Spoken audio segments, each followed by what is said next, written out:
how do you make new sounds using scales you've already been playing for a long time?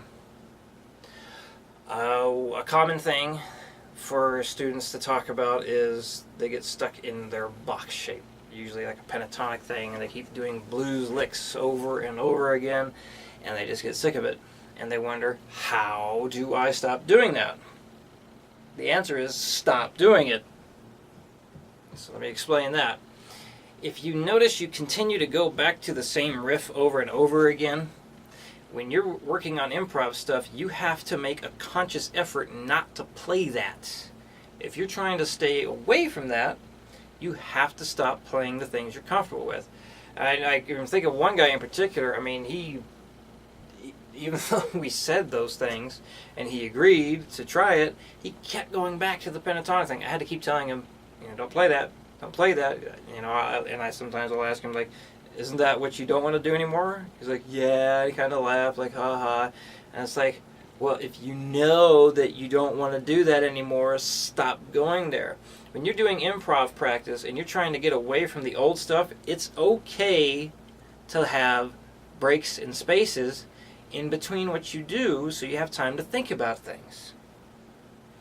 So it's not a race. There's no pressure that you have to all of a sudden be able to pull out all of these crazy things you haven't done before. You're learning something new. You are experimenting with things you have not yet done before, so it's perfectly understandable that it might take you some time and thought to be able to come up with sounds you haven't done.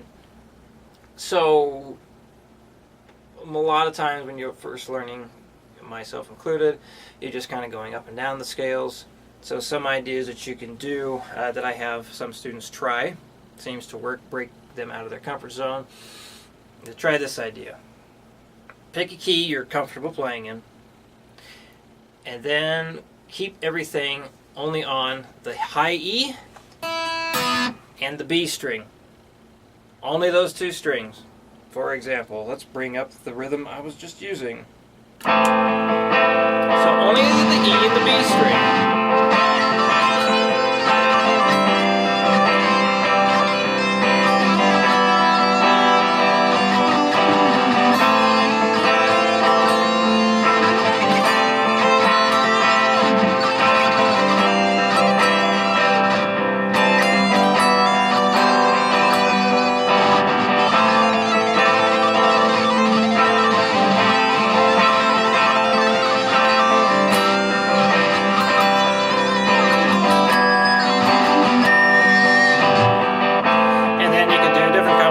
Like doing the D and the G that way.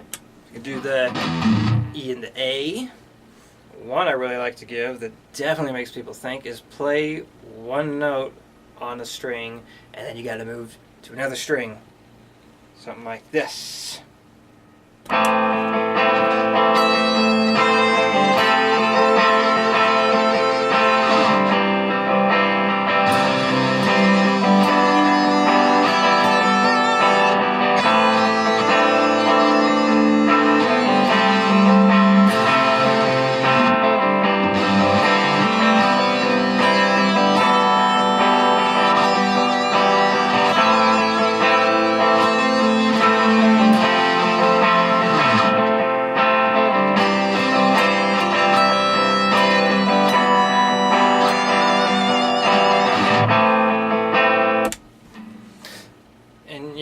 At the end there I was kind of doing some string skipping stuff, so it doesn't have to be the very next string, not the adjacent one. You can skip the strings. So you really want to challenge yourself, maybe just keep going between the B and the A string.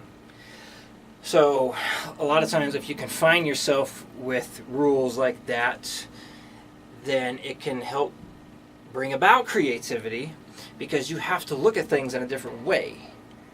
So maybe even like confine yourself to a different area. Like maybe you're used to playing like right around here, like between 5 and 10. So maybe come up here to 12 and 17 instead. Play the open strings a lot more if you're not used to it. I know I'm not that comfortable with the open string stuff. A lot of people aren't because most of what we play is not using open strings. So something like that. Make sure you utilize the open strings. Like stay in the first, position over here. So maybe do, let's see.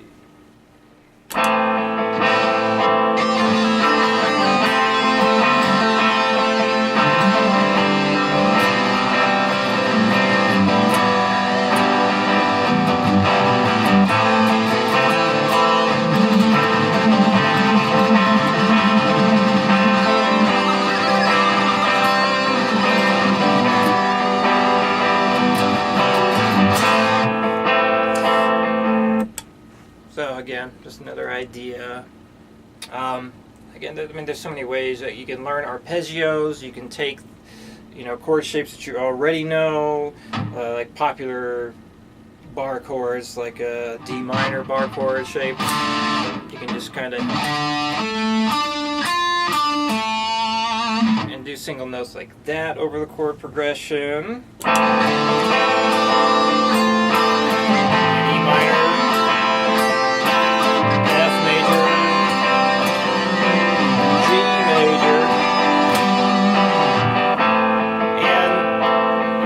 Goes on and on and on about things that you can do. So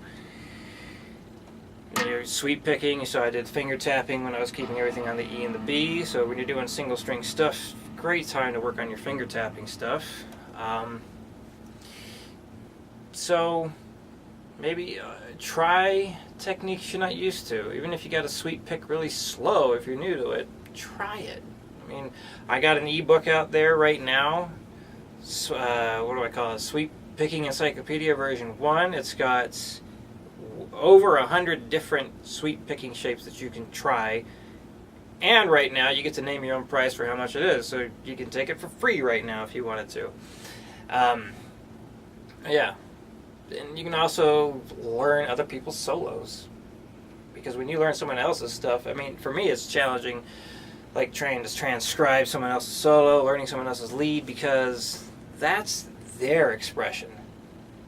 And when you try to learn someone else's expression, I mean, that's not you.